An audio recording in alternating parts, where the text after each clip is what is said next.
En este encuentro de historia en la educación no nos vamos a centrar en un momento solo ni en un pensador único.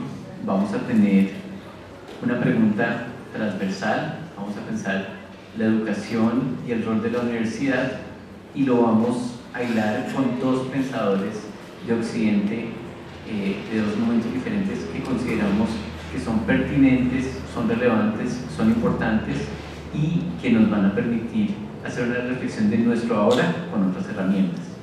Vamos a hablar entonces de Friedrich Nietzsche y de Michel Foucault, un pensador del siglo XIX alemán y un pensador del siglo XX francés. Vamos a contrarrestar ahí la visión francesa y la visión alemana en dos momentos diferentes.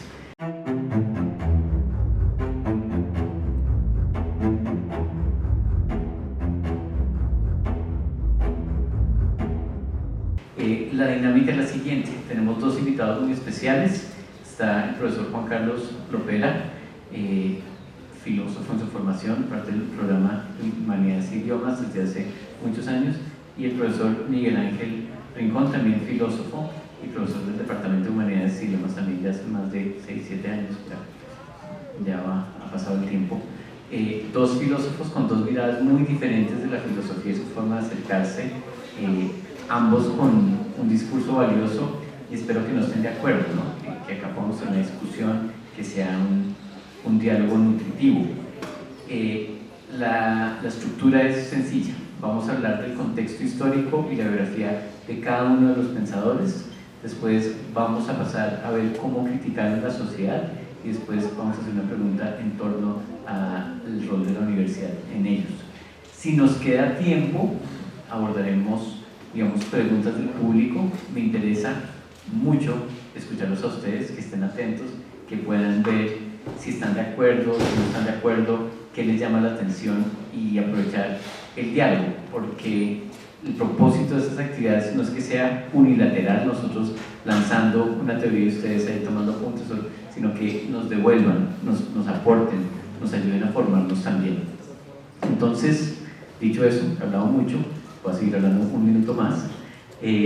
Vamos a ubicarnos en lo que hoy es Alemania, pero que no siempre fue, en el siglo XIX, en la segunda mitad, en la consolidación de lo que es el imperio alemán, lo que va a ser después como la herencia para esta noción contemporánea de los últimos 100 y muchos años de lo que es Alemania como tal, que no había existido siempre. Es decir, la zona que hoy es Alemania era el Sacro Imperio Romano, era una serie de reinados, ducados, y pues había unos más fuertes que otros, y bajo el proyecto de unificación de los prusianos se monta el primer imperio alemán, entrando en un concurso donde ya había una identidad de naciones e imperios en Europa, y donde si ellos no se conformaban, o los devoraba Rusia o los volvía a devorar Francia, como había ocurrido con Napoleón. Y bajo un proyecto muy interesante de educación, de identidad y de nacionalismo, Otto von Bismarck en una guerra derrota a los franceses y consolida una identidad alemana. Ya para ese entonces existe Nietzsche, entonces no sé quién quiere empezar a hablar de ese Nietzsche en ese momento. Bien, pues teniendo en cuenta ese contexto que nos dice Camilo, hay que ver que lo que era el reino de Prusia era una cosa chiquita y empieza a crecer hasta llegar en 1871 a ser el imperio alemán, uno de los más grandes que existió en ese momento y más poderosos. Nietzsche de hecho estuvo en la guerra de 1871 participando de ese triunfo del imperio alemán. Sin embargo, cuando él nace en 1844, y el mundo al que él llega es un mundo que está en cambio. Eso hay que tenerlo en cuenta. Hace menos de 50 años se había tenido una revolución francesa, en la cual esas monarquías absolutistas empiezan a dar paso a Estados-nación, la monarquía a la democracia, y asimismo también la industria se empieza a imponer de una manera tremendamente fuerte. Se cambian esos mecanismos manuales artesanales de producción que había, y va a haber un desplazamiento del campo a la ciudad. Entonces, en resumen, Nietzsche llega al mundo donde hay una época de transición en el campo político, económico, social, donde se puede decir que se acaba de verdad la Edad Media, por decirlo de cierta forma, y vamos a presenciar pues, la revolución industrial, que va a ser algo importante, pero que tendré a colación ahorita en el momento de hablar más de la educación.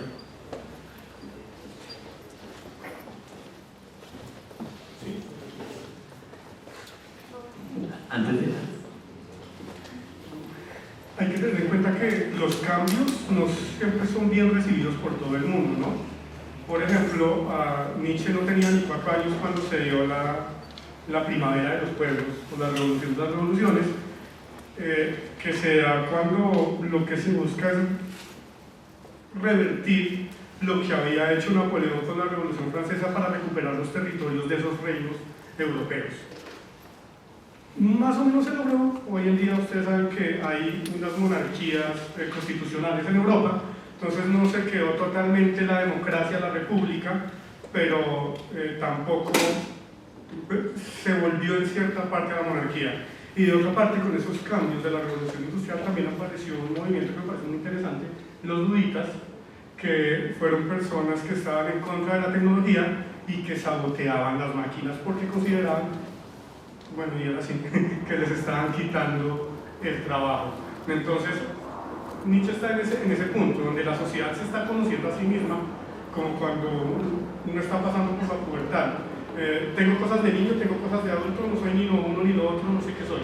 Entonces ahí es que aparece Nietzsche.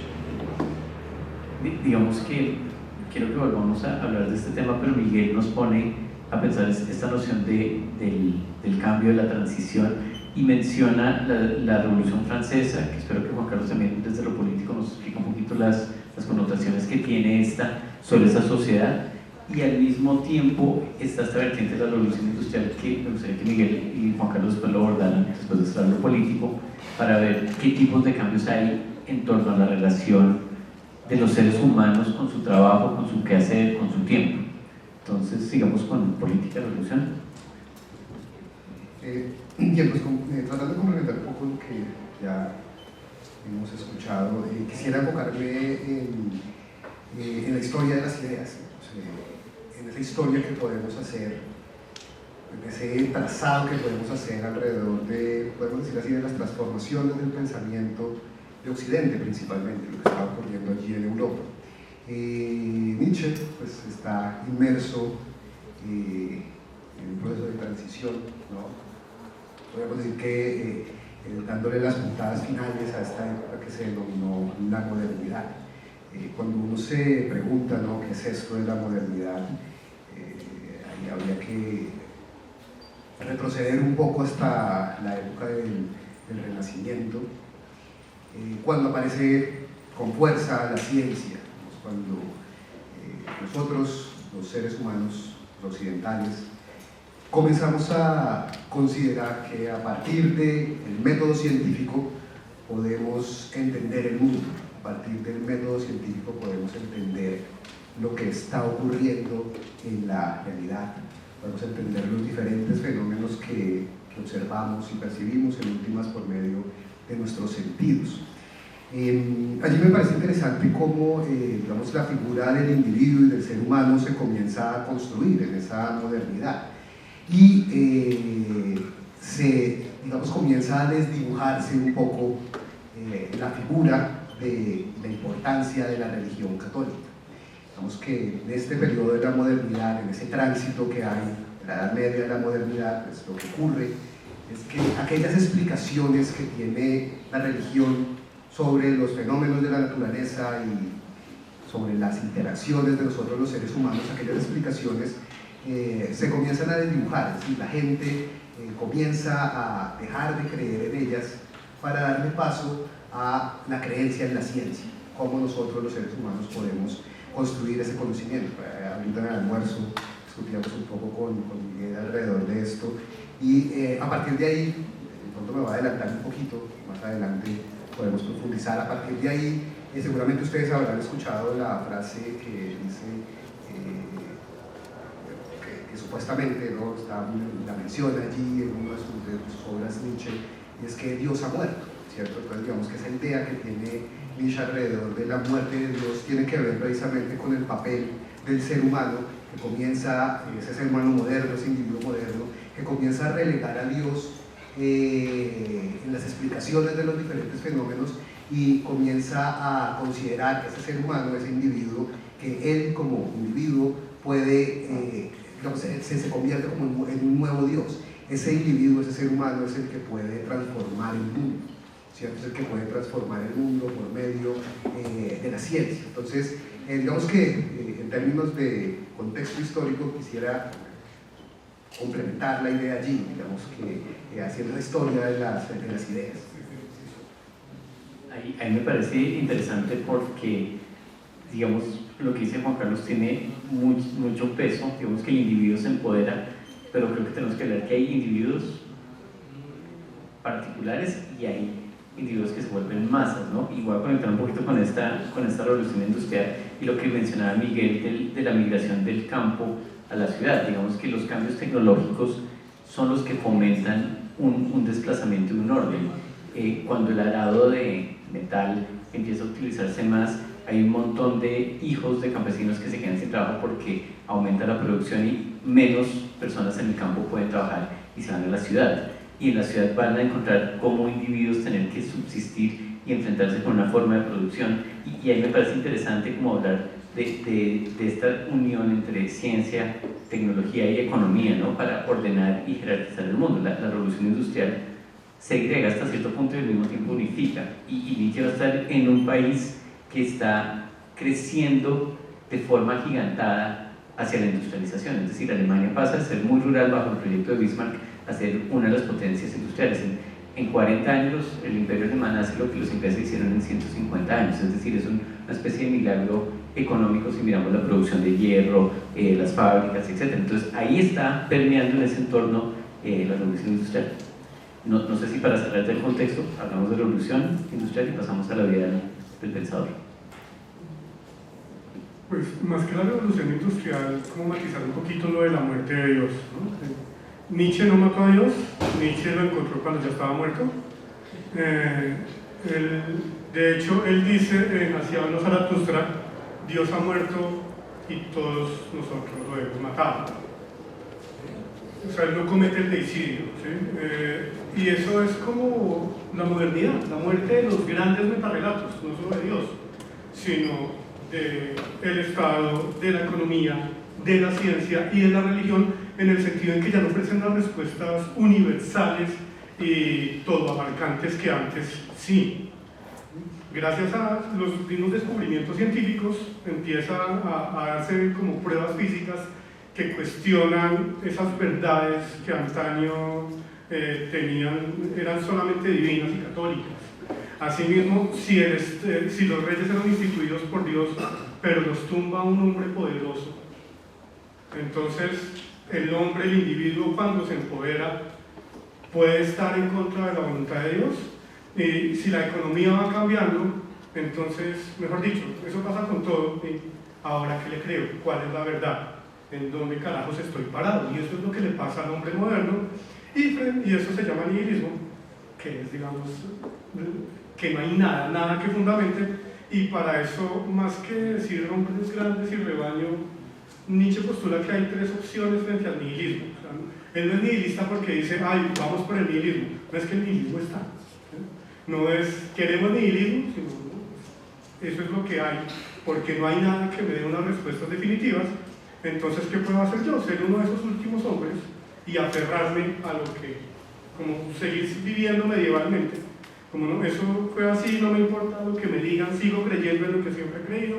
Hay otros que dicen, no, sí, hay que afrontar la verdad, pero me vuelvo loco porque si no hay cielo y no hay ese más allá y no voy a tocar el arpa con angelitos, entonces si nadie me va a castigar de manera ultraterrena por portarme mal y nadie me va a premiar por portarme bien, entonces me vuelvo un loco.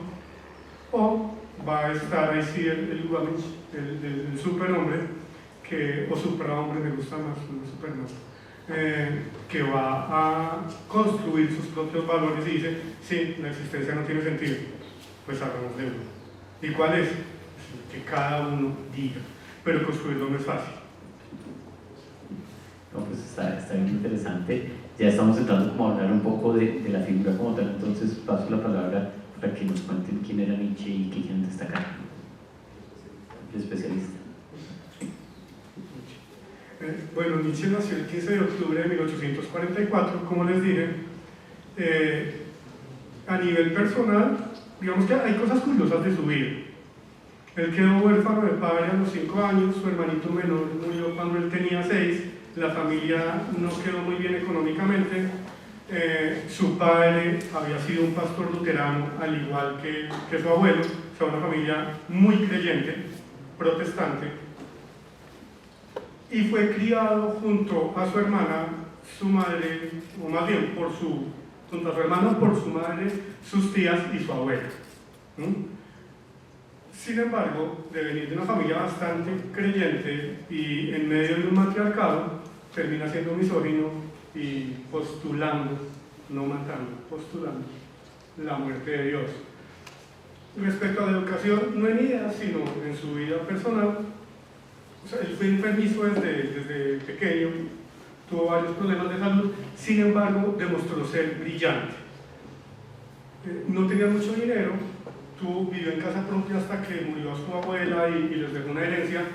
Sin embargo, a los 14 años entra becado a la escuela de Porfa, una escuela muy renombrada, donde estudiaron, entre otros, pues, Hegel, Fichte, Novalis, que eran como unos polímatas, es decir, personas que eran muy doctas en diferentes campos del conocimiento, eran poetas, eran filósofos. Bueno, Fichte no era tan poeta, pero en general los otros sí lo eran. Y Nietzsche entra ahí becado y se vuelve un duro en lo que era de moda y de renombre en el momento. Griego clásico y latín, porque se estudiaba a los griegos y a los romanos. Entonces él está becado y por influencia y tradición va a entrar a estudiar filología, por una parte que era como lo que estaba de moda, lo que daba renombre, y también teología. Sin embargo, no aguantó más de un semestre de teología y pues creo que ya con lo que he dicho se entiende por qué. Se va a volcar a la filología y a los 24 años se gradúa del doctorado sin presentar ningún examen, solo por los escritos tan brillantes que tenía, y lo nombran profesor de la Universidad de Basilea, el profesor más joven que había en la universidad. Y el primer escrito que él tiene, que va a ser El nacimiento de la tragedia en el espíritu de la música, que hoy en día para los filósofos es un libro bastante reconocido y muy bueno, en su momento fue rechazado por los filólogos porque estaba diciendo cosas como medio revolucionarias, como que no iban con la tradición, y ahí va a empezar esa misma transición del niño que vive rodeado de mujeres en una familia creyente a ser un misógino ateo.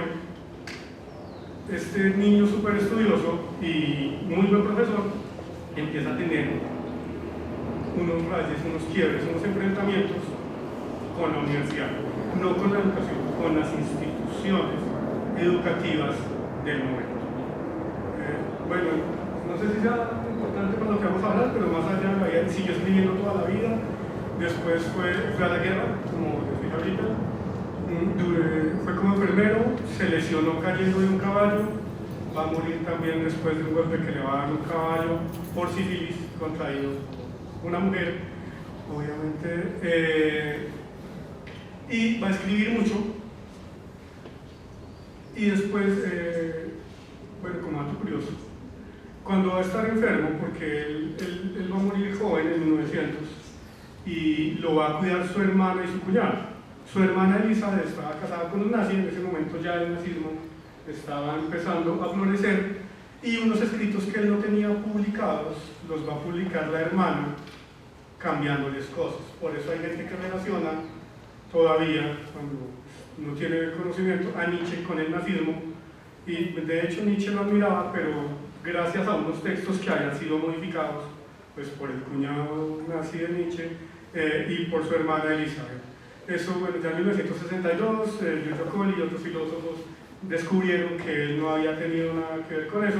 La voluntad de poder, la versión original, sí habla en contra de la democracia, es un aristócrata total, pero rechazaría de manera total, precisamente por ese gregarismo, a todo lo que es nazismo. Bueno, no sé, Juan Carlos, si quieres complementar con algún dato de Nietzsche, o si seguimos, digamos que acá estamos en los contextos y los personajes, y entonces voy a dar un salto con lo que conecta Miguel, porque si bien estamos en el siglo XIX, donde el modelo imperial capitalista eurocéntrico está en crecimiento y está buscando, digamos, reequilibrarse, y acá quiero darle un contexto al público para que piensen que de todos modos, hagan de cuenta que Alemania, Francia, Inglaterra, Rusia más o menos, digamos, estaban todos preparándose para una pelea. Hagan de cuenta que son jóvenes, adolescentes muy fuertes, yendo al gimnasio, practicando boxeo, y lo están haciendo porque en algún momento va a haber una pelea. Y todos saben que el más fuerte va a subsistir y el sistema se vuelve a reiniciar.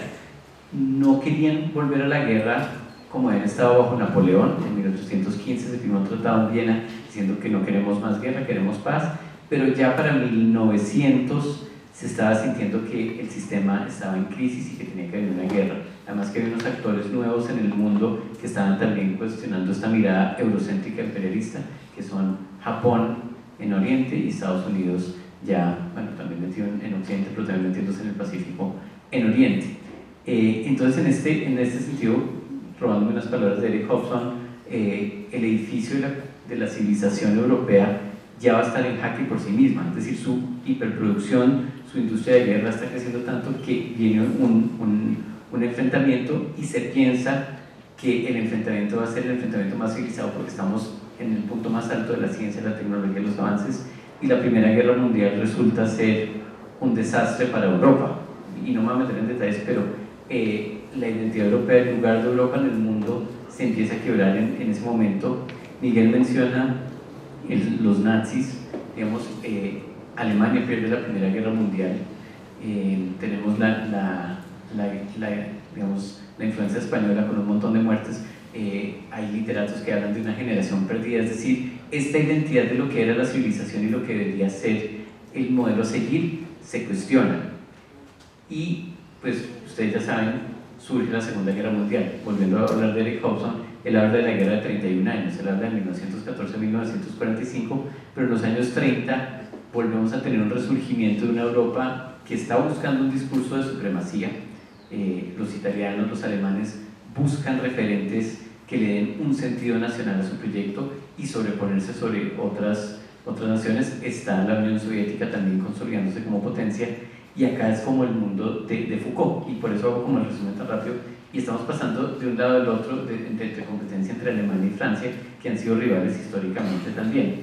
Y acá entonces te cedo la palabra, Juan, para que nos hables un poco del contexto histórico de Michel Foucault, dónde nace y su historia como pensador. Bueno, Michel Foucault nace en 1926, Francia. Entonces, como acaba de mencionar Camilo, él va a vivir, aunque muy joven, los estragos de la Segunda Guerra Mundial. Uno de los problemas que se tiene con Foucault, ¿no?, pues es tratar de identificar un poco su procedencia o su ubicación académica. Eso tiene que ver con sus años de formación.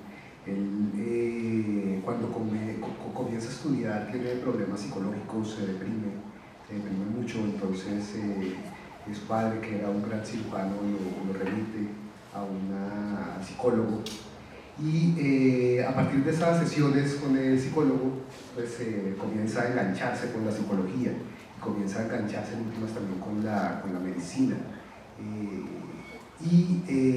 Pues la primera licenciatura que obtiene es la de psicología, después tiene la licenciatura en filosofía, y esto va a marcar en gran parte su vida porque, digamos, una de las preguntas que se va a hacer Foucault es, bueno, empezando por qué existe la psicología, ¿no?, en términos generales, cuál es como la función de un psicólogo, para ponerlo en términos grandes. Nos podíamos preguntar por qué Foucault la diagnosticaron con depresión, cuáles eran las razones. Pues la razón era sencilla, según algunos biógrafos, y es que Foucault pues, era homosexual. Entonces, mediando el siglo XX, pues ser homosexual en Occidente será bastante difícil, ¿cierto? Bastante complejo.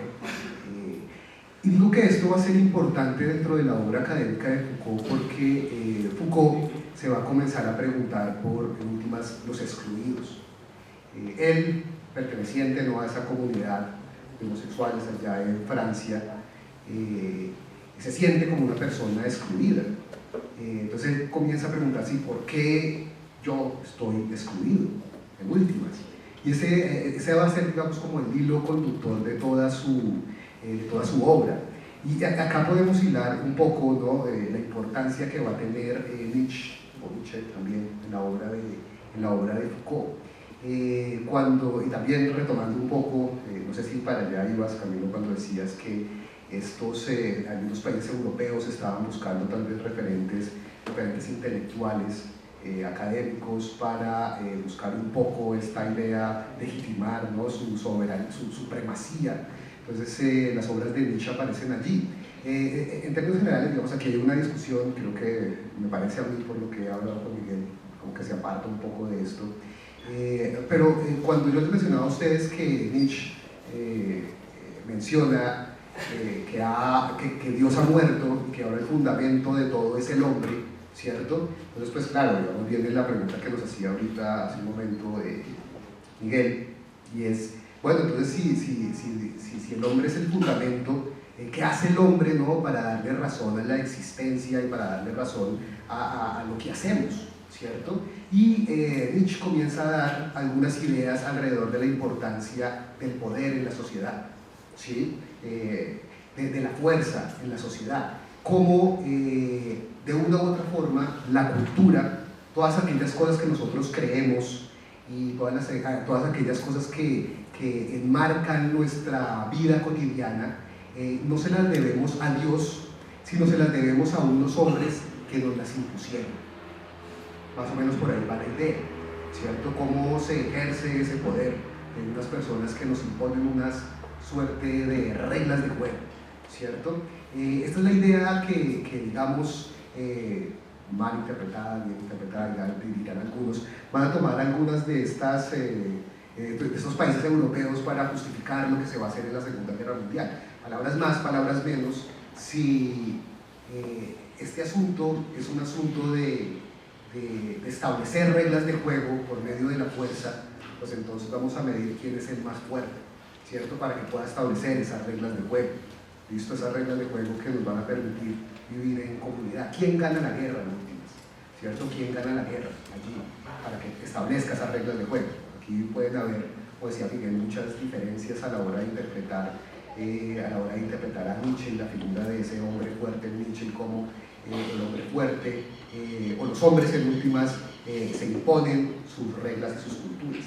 Entonces digamos que Foucault va a retomar eso, va a retomar esa idea, y él, perteneciente a esa comunidad homosexual, va a decir, listo, yo soy una persona excluida porque en la sociedad donde estoy viviendo en este momento hay unas reglas de juego en donde que nos dicen que la homosexualidad, que practicar la homosexualidad no es lo adecuado, que practicar la homosexualidad puede ser hasta ilegal, ¿sí? Si yo demuestro que soy homosexual puedo hasta terminar en la cárcel, o me pueden diagnosticar, que es peor, que estoy enfermo.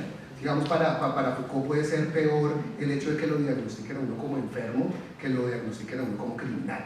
Que digan, usted es un criminal, pues va, pero si le dicen a uno usted es un enfermo, es mucho peor, ¿cierto? Porque el proceso de exclusión de los enfermos es mucho más marcado que con los criminales, ¿no? Por ahí Foucault, más adelante nos vamos a meter en esa idea, ¿no? De la educación. Es un criminal, cierta medida, se puede como regenerar, digamos, hay veces un enfermo no, un enfermo es, al enfermo, hay veces el enfermo no se puede curar tan fácilmente, ¿cierto? Vamos a poder curar a un homosexual, ¿cierto? Es como la pregunta, ¿Sí? Bien, entonces digamos eso es lo que va a marcar un poco estos aspectos de la vida de Foucault van a marcar sus planteamientos teóricos. Entonces nuevamente, él como excluido, perteneciente a esta comunidad de homosexuales en Francia, él va a comenzar a preguntarse sobre su lugar en el mundo, cómo ciertas estructuras van a comenzar o no van a comenzar, sino que él nace en ciertas estructuras en donde lo excluye. Nos quisiera pues, subrayar ese punto allí. Bueno, Foucault pues,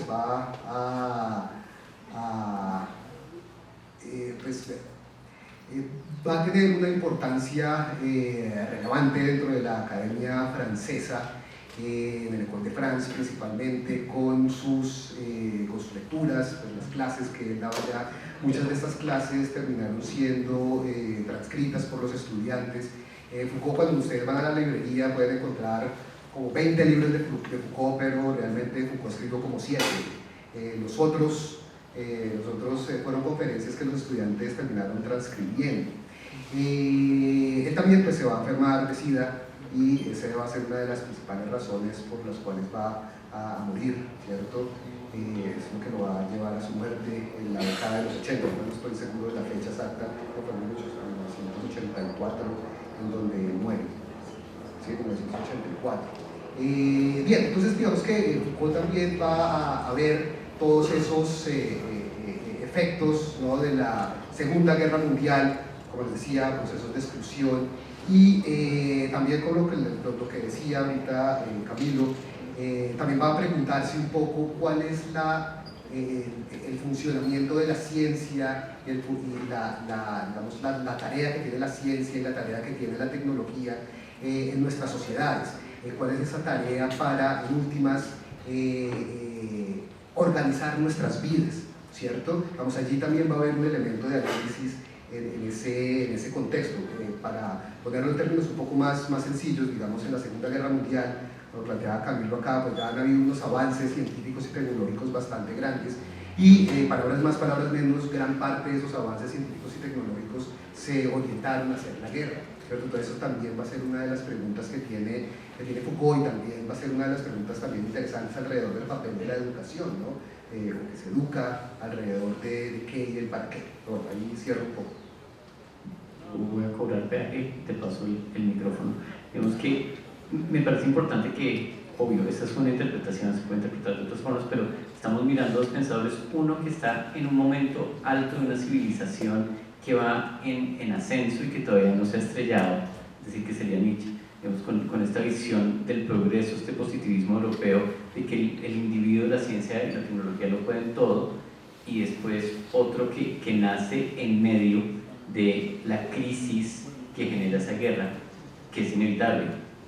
Nace y es adolescente en una Europa que está devastada por guerra, Francia invadida por los alemanes, ¿no? Digamos que en 1940 Hitler paraba al frente de la Torre Eiffel como mirando, bueno, y esto era todo, y ya ha conquistado, digamos, el pueblo alemán ha conquistado el continente europeo, y es interesante porque en ese momento de la Segunda Guerra Mundial los pueblos necesitan un discurso y necesitan creer en algo, y en cierto sentido es como un poquito una contradicción lo que está diciendo Miguel, pero acá hay que tener un discurso que va por encima de todo lo que está pasando, ¿no?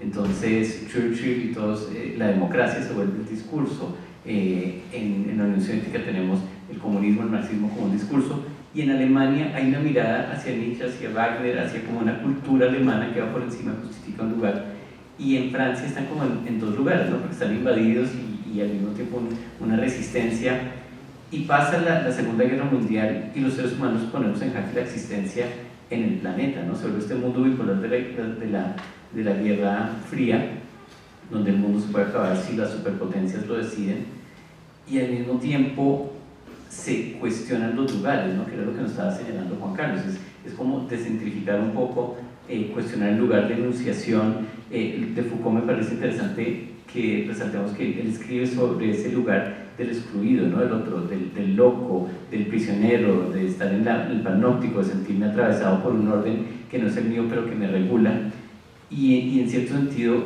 me salta un poquito el siglo XXI, los que estamos en ciencias sociales o en las partes, digamos, de estudios culturales, un referente es Foucault para pensar desde otro lugar el mundo y reordenarlo, pero si me pongo yo a pensar de otro lugar también entro en esa lógica de cierta discusión. Todavía no vamos a hablar de educación, yo no sé, Miguel, si quieres hablar de Foucault primero y del contexto, o ya pasamos a la otra parte.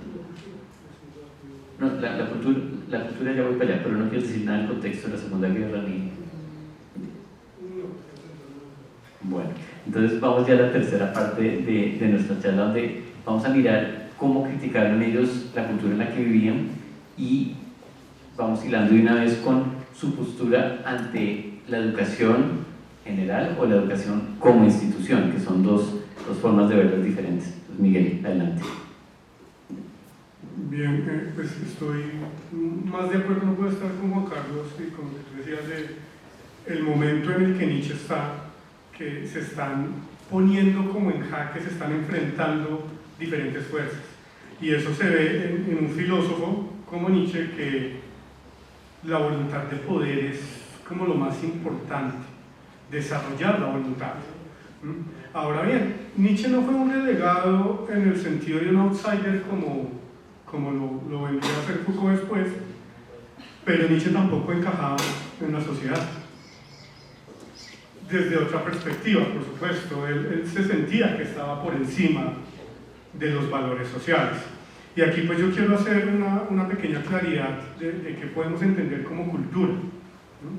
Cultura es como ese conjunto de valores, de tradiciones, de comportamientos, es un horizonte de sentido y un lenguaje que comparte un grupo amplio de personas, como una sociedad.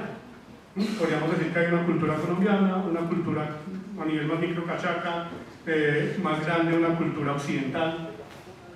Nietzsche ve que la cultura occidental, esa que cayó en el nihilismo, que está en ese nihilismo, se fue a lo que llamaría Jaspers ese nihilismo negativo, el no saber qué hacer. ¿Sí? Una gente se está aferrando a lo que había y mantenerlo, y otras personas, otros gobiernos lo que van a hacer es lanzarse al futuro sin saber ni siquiera, sin ponerse a preguntar qué es futuro. Entonces él hace tres críticas principales. Él se autodenomina a sí mismo como un médico de la cultura. Un médico que no cura, de hecho, él diagnostica, como Dr. House. ¿Sí? Y él dice que los tres principales críticas, que no las voy a mencionar, si no nos demoraríamos un montón.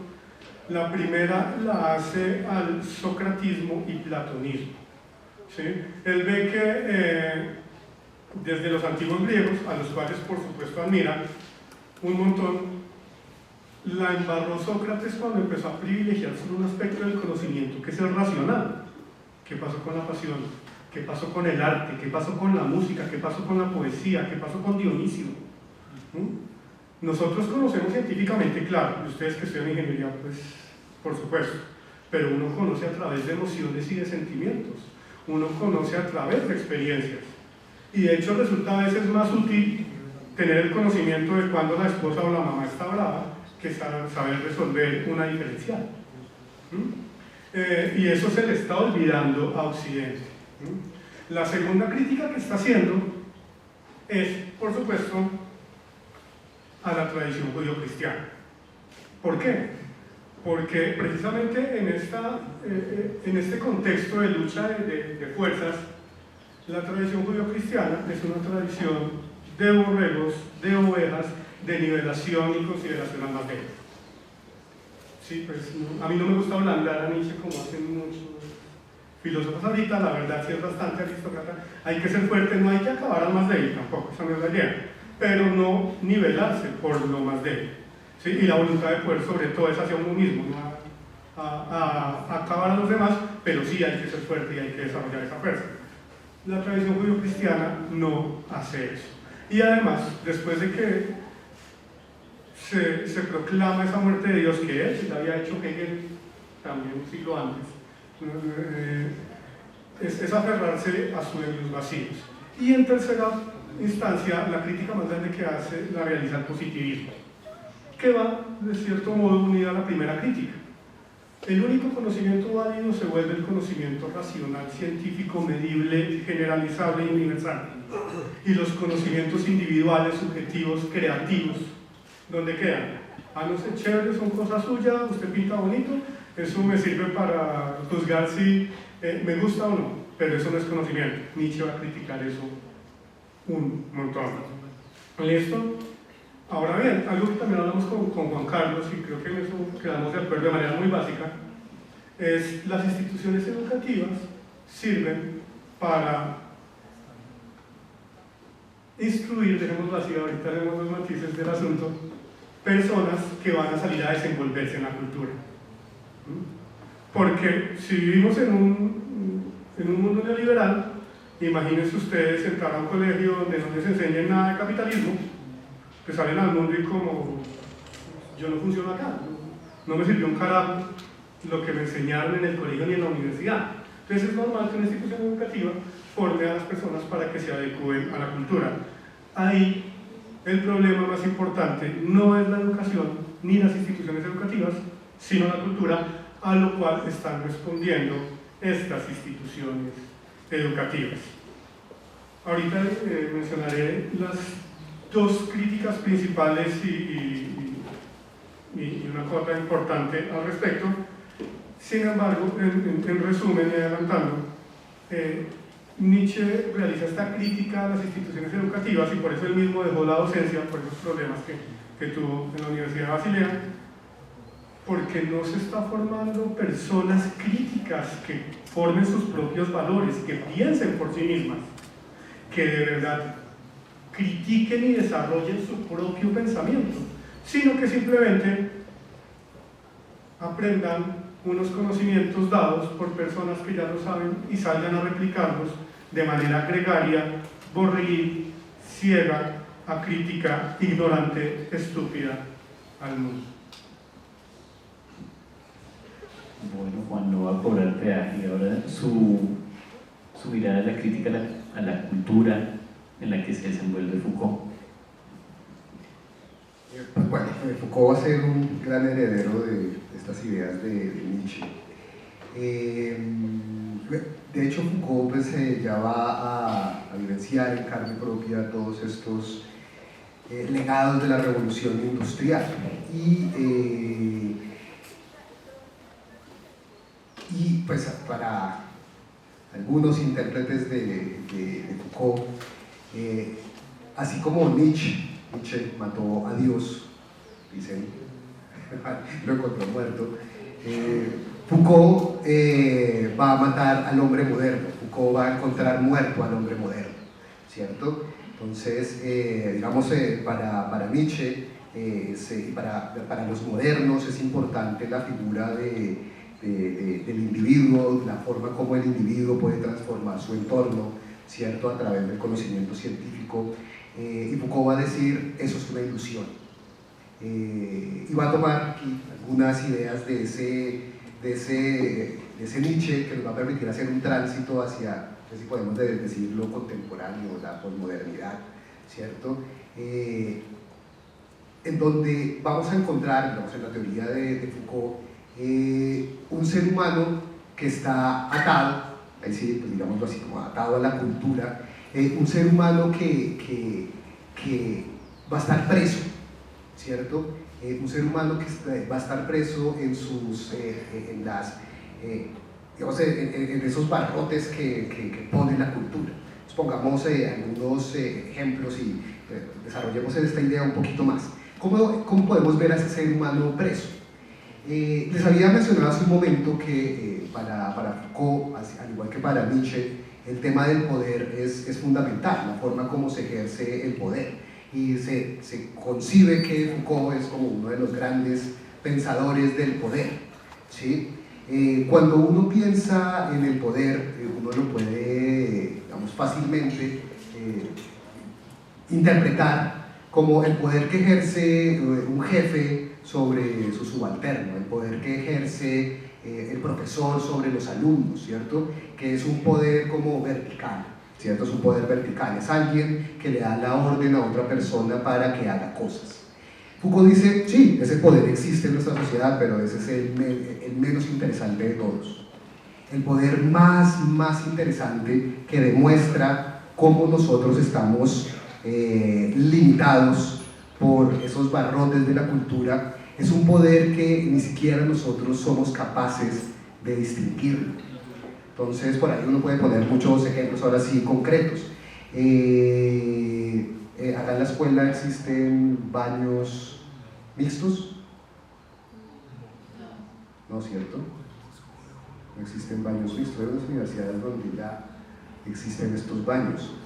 Seguramente a algunos de ustedes les ha pasado que de pronto por el afán de entrar a clase necesitan entrar primero al baño y se equivocan, ¿no?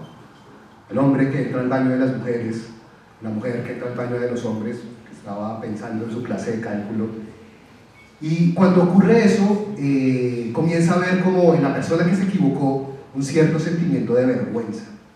Esa persona dice, uy, estoy como en el lugar equivocado, ¿sí? Aquí no debería estar yo.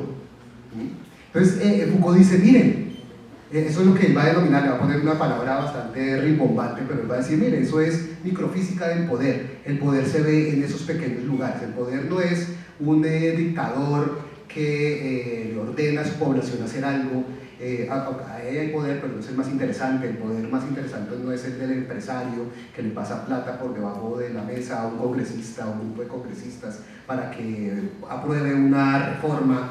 El poder no es la empresa de ingenieros que le da su tajada al alcalde para que le asigne una obra para construir una carretera. O sea, es un poder, pero no es el más interesante. El poder más interesante es aquel que nosotros mismos ejercemos sin ni siquiera darnos cuenta, ¿sí? El ejemplo del baño me parece a mí muy interesante, porque aquí juega un poco esto que se denomina el oprobio, ¿cierto? Cuando yo hago algo que no es adecuado, mis pares, aquí ya no es un presidente, aquí ya no es un gran empresario, sino que mis pares me miran mal. ¿Sí? Si yo llego acá oliendo mal, no me he bañado en 5 días y llego oliendo mal, pues no es Petro el que me va a llamar la atención, ¿cierto? No es Ardila Luna el que me va a llamar la atención, son ustedes los que me van a llamar la atención con su cara de rechazo. Eso es poder, esa es una forma como se ejerce el poder, ¿sí? Y a Foucault lo que le interesa es eso, ese poder que se ejerce y que nosotros no somos conscientes de que lo estamos ejerciendo y que lo estamos también padeciendo. Nosotros no somos conscientes de eso. Eso es lo que Foucault va a denominar los procesos de normalización. Esos procesos de normalización son aquellos procesos, y acá pues tal vez me adelanto un poquito a la discusión acerca de la educación. Esos procesos de normalización son pues aquellos procesos en donde nosotros comenzamos a considerar que hay cosas absolutamente naturales, que existen esos fenómenos humanos o esos comportamientos humanos o esas características humanas que son absolutamente naturales, ¿cierto? Cuando nosotros concebimos eso, pues ya para Foucault estamos inmersos en un proceso de naturalización, ¿cierto? Y el ejemplo de los baños, pues se los ponía hace un momento, porque pues, también quisiera preguntarles, si ustedes son curiosos, pues para que averigüen, ¿cuándo se crearon los baños? ¿Siempre han existido los baños? ¿Por qué se crean los baños? ¿Cuál es la necesidad de que haya baños? ¿Cuál es la necesidad de que exista una separación en los baños entre hombres y mujeres? ¿Por qué en sus casas no tienen baños para hombres y para las mujeres, pero sí en el espacio público? ¿Se han preguntado eso? Bueno, Foucault lo va, pues para no quitar tomarme más tiempo, Foucault va a relacionar esto precisamente con la revolución industrial y el capitalismo.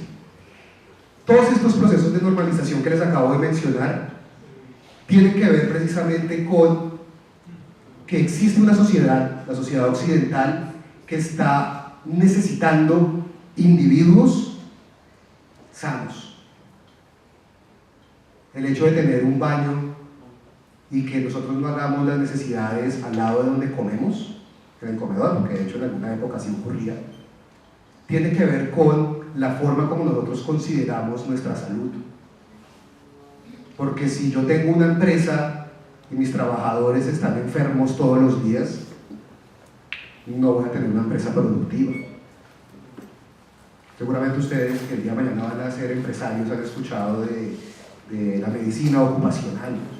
Esa cosa de la medicina ocupacional no surgió cuando aparecieron los Homo sapiens en la Tierra, ¿no? Es bastante reciente, muy reciente. La medicina preventiva es prácticamente del siglo XIX, ¿sí? Y todas esas son funciones hacia la normalización, cómo nosotros normalizamos nuestros comportamientos.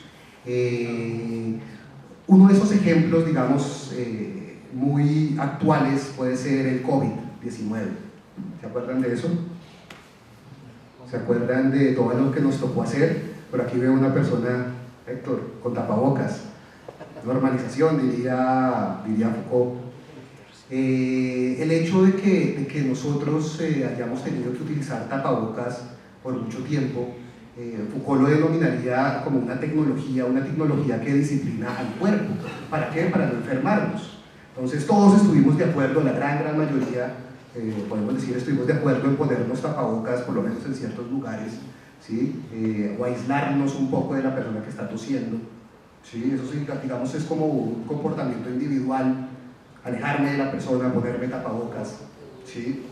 Mirar mal a la persona que está tosiendo y no tiene tapabocas, un proceso de normalización, ¿cierto? Entonces digamos que la crítica de Foucault, porque pues, la cuestión es que cuando uno habla de crítica, uno a veces piensa que la crítica es absolutamente negativa, ¿no? Pero la cuestión es que no, al igual que Nietzsche, Foucault lo que está haciendo es una suerte de descripción de la sociedad.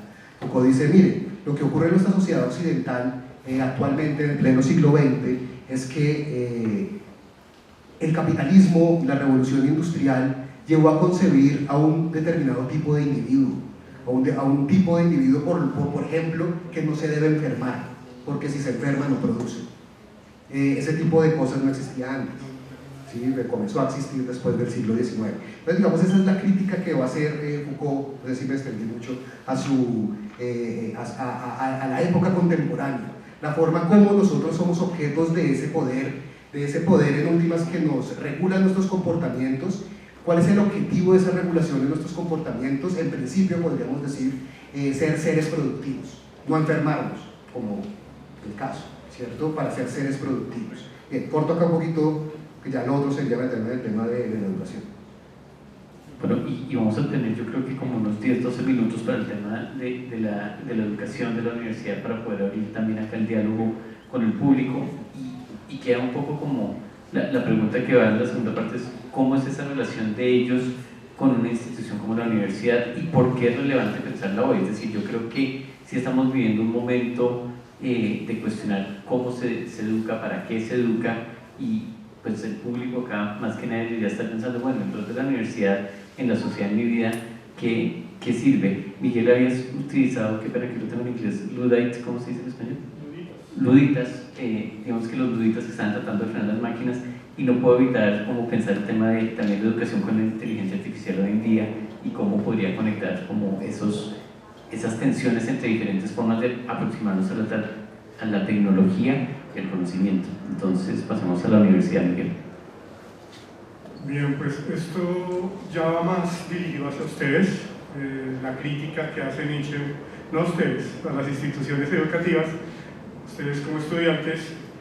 Nietzsche escribe dos libros principales, o más bien, tiene dos escritos sobre, uno lo hace en 1872, en el mismo año, o sea, muy joven, cuando empieza a tener los problemas en la Universidad de Basilea, escribe sobre el futuro de nuestras instituciones educativas, y años más tarde va a escribir un libro compuesto por 4 consideraciones intempestivas, como las llama él, y la tercera va a ser Schopenhauer como educador. De esa no voy a hablar mucho porque se refiere más específicamente a la filosofía. Sin embargo, pues sí tomaría ahí cositas. Bueno, Nietzsche, sobre el porvenir de nuestras instituciones educativas, dice que hay dos corrientes que aparentemente son contradictorias, pero en realidad se complementan y que tienen fregada a la educación.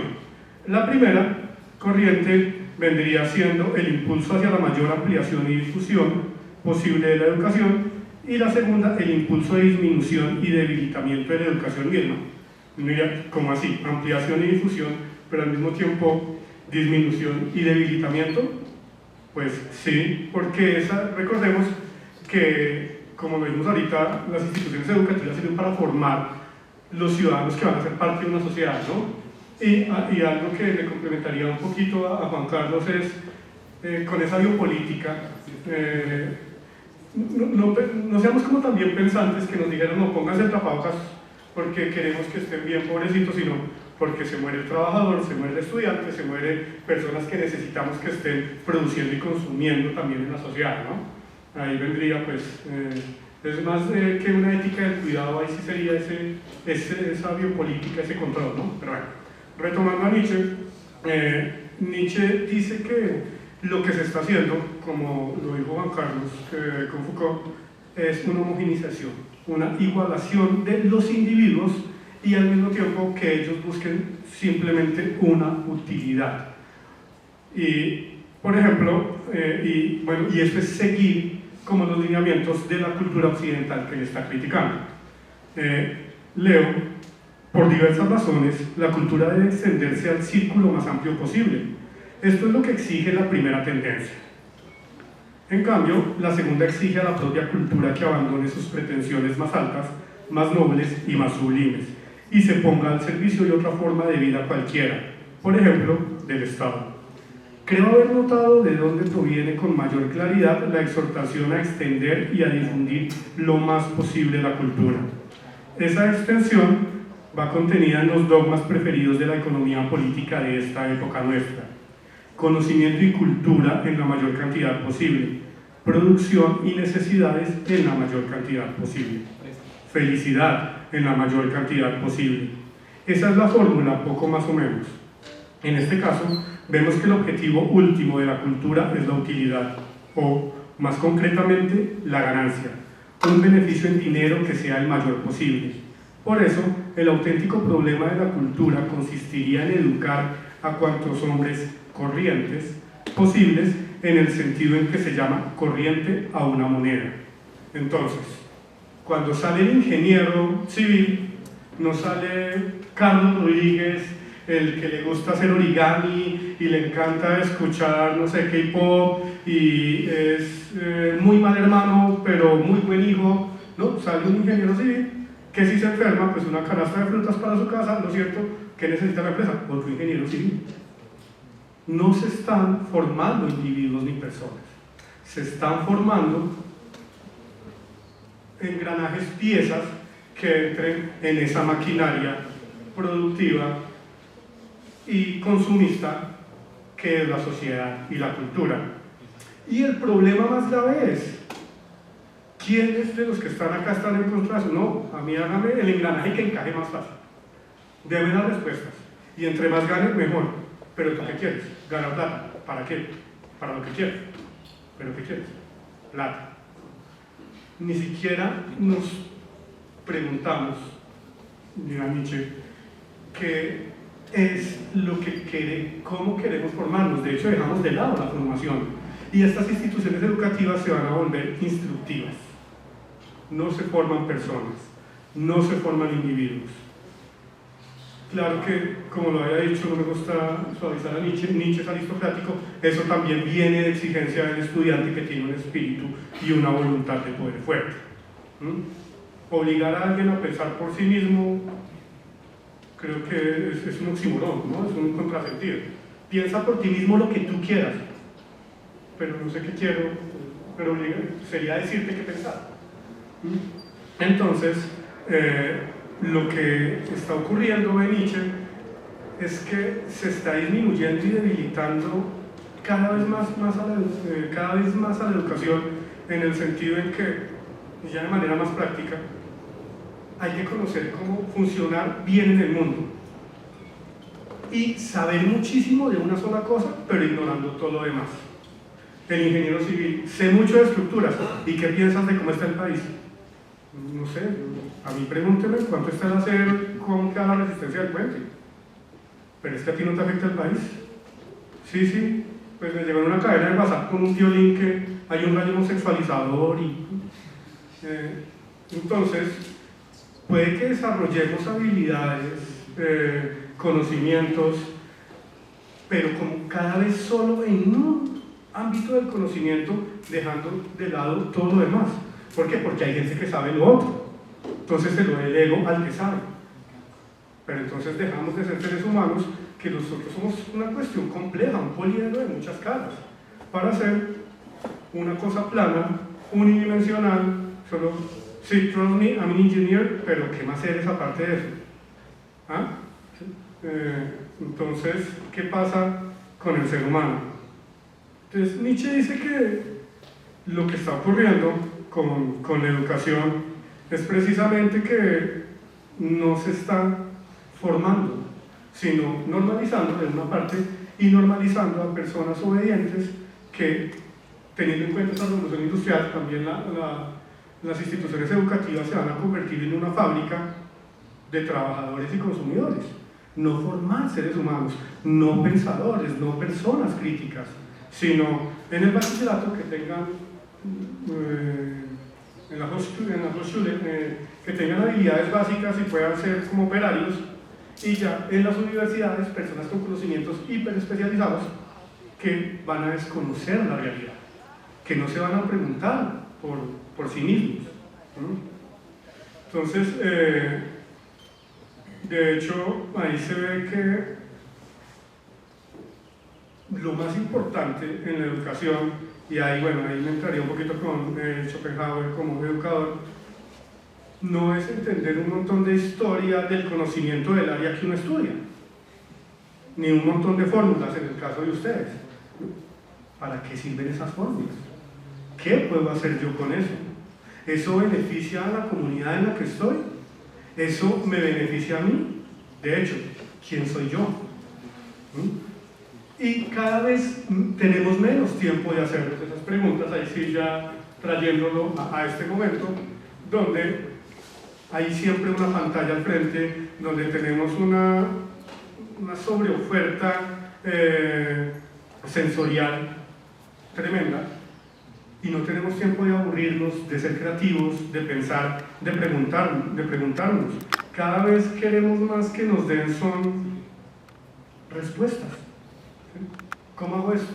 ¿No te interesa saber el resultado? ¿No te interesa saber cómo se llega al resultado? A ver si lo puedes aplicar a otra cosa. No, yo quiero la respuesta. Y hacemos trabajos con ChatGPT, por ejemplo, que no está mal, la verdad. El problema es quedarse con lo que da ChatGPT, y muchas veces hasta sin leerlo. Explícame eso que escribiste ahí. No, es que ya no me acuerdo, profe, porque lo escribí hace rato. 3 días, exacto. Entonces, ya no estamos cada vez pensando menos, porque simplemente tenemos que dar respuestas cada vez más rápidas. ¿Para qué? Para responder, ahí sí no lo dice Nietzsche, pero hilándolo con Foucault, a esas demandas y exigencias que nos está dando la cultura, que no son solo el ingeniero hacer cosas de ingeniero, sino a viajar a los lugares donde todo el mundo está viajando, a tomarse las fotos donde todo el mundo las está tomando, a ver las series que todo el mundo está viendo, ir al concierto que todo el mundo va, porque eso sí ya sería historia política, pero todo eso se está impartiendo desde los colegios. Nietzsche dice: desde estas premisas se detesta toda formación que produzca soledad, que se ponga metas más allá del dinero y las propiedades, que requiera mucho tiempo, a semejantes especies de formación más serias. Se la suele mirar como egoísmo refinado, como epicureísmo inmoral de la formación. Por supuesto, según la moralidad que está vigente en esta visión, se aprecia justamente lo contrario, a saber, una formación rápida para convertirse cuanto antes en un ser que gane dinero, y, bien cierto, una formación tan fundamental que uno pueda convertirse en un ser que gane muchísimo dinero. Y pues para no hablar entonces ahorita, cierro con la actualidad. Nietzsche no es romántico, no es que le interese el pasado, no es tampoco la ilustración, entre más conozco me vuelvo mejor persona, pero sí considera que lo importante es aprender, más que obtener información. Así que pues yo les preguntaría a ustedes, piensen en un niño, que hablamos también, un niño muy pequeño se la pasa preguntando todo, quiere conocer todo, quiere saber todo. Ustedes, entre más rápido se acabe la clase, mejor. Entre más rápido se acabe el semestre, mejor. Necesito es tener el cartón, salir a trabajar y tener dinero, no aprender. ¿Y por qué cada vez se quiere aprender menos? Porque, y eso sería una crítica que hace Nietzsche a la democracia en general, los placeres no se pueden democratizar. Aprender es un placer. Imagínense algo que a ustedes les encanta. O sea, comer, dormir, tener sexo. Imagínense cualquier cosa de esas que sean placenteras, tener que hacerla ininterrumpidamente durante mucho tiempo. O sea, se agota uno, se mata a uno mismo, deja de ser placentero. Y el placer de aprender se ha convertido en la obligación de responder por exámenes para salir a trabajar y ganar dinero. Ahora bien, no es que nosotros acá vayamos a cambiar las instituciones educativas de todos los estados-nación, de todas las democracias del mundo, pero si piensen qué quieren hacer ustedes con su vida y tomen este espacio, la universidad, para que potencie esa voluntad en ustedes y lograr ser quienes quieren ser. Y si no saben aún quiénes quieren ser, pues pregúntense, porque de hecho las respuestas fáciles son poco satisfactorias. Entonces, eso sería como lo que diría Nietzsche: vuélvanse obras de arte, potencien la vida, potenciense ustedes mismos y aprovechen las instituciones educativas para ello. No solamente respondo y salgo en esa línea de producción a comprar y a venderme como imagen. Muchas gracias, Miguel, muy interesante. Se la pone difícil a Juan Carlos porque tenemos 5 minutos para su comentario y abrimos el espacio con el público, si quiero dar ese espacio. No, pues de hecho, Miguel ya adelantó varias ideas alrededor de lo que también va a retomar Foucault sobre la teoría de Nietzsche alrededor de la educación. Digamos que en ese orden de ideas, pues Foucault también considera que la educación es como, en la universidad en últimas, es como un espacio de normalización, un espacio en donde en últimas se educa a las personas para que respondan a los intereses de su cultura, a las necesidades de la cultura, para generar trabajadores. Entonces es como la función de la educación. Digamos que aquí, aunque son diferencias sutiles, uno podría decir que Foucault es un poquito más pesimista. Digamos, en cierta medida Nietzsche sí consideraba que digamos, la formación podría ser como algo importante cuando las personas están convencidas de querer aprender.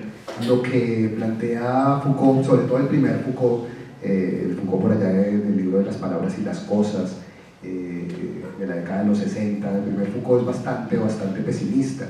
Y él considera que ni siquiera la educación en arte, ni siquiera la educación en letras sirve para salvar nada. Digamos que todas esas formas de educación en última son maneras de reproducir necesidades culturales, ¿cierto? Digamos, la cultura necesita artistas, entonces por eso mismo las forma, y es más, convierte el arte también en un negocio y es como un círculo vicioso allí.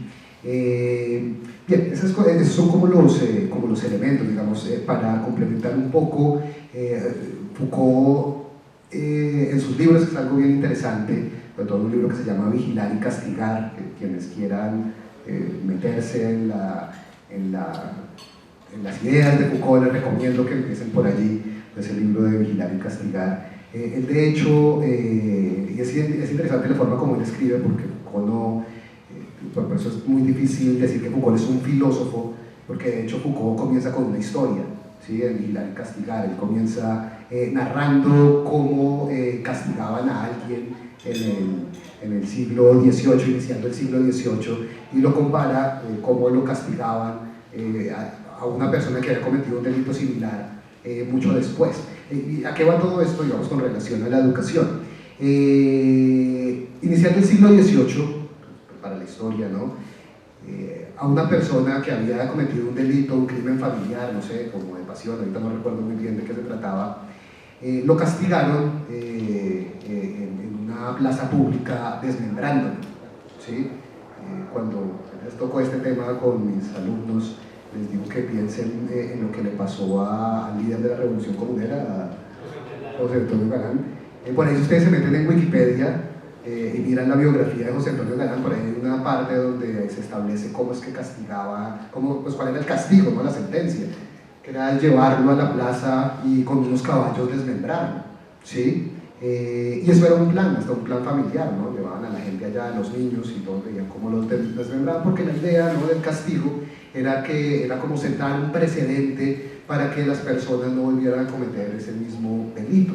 Pero el castigo cambió, dice Foucault, el castigo cambió, y ahora nosotros a los delincuentes no vamos y los matamos y convertimos eso en un espectáculo, sino que los llevamos a las cárceles para que se transformen, ¿cierto? Para que se vuelvan gente productiva. Entonces ahí decimos, pero estos presos deberían hacer algo con sus vidas, etc. Entonces que se vuelvan gente productiva, la sociedad, o por medio de nuestros impuestos. Esas son las discusiones actuales, ¿no?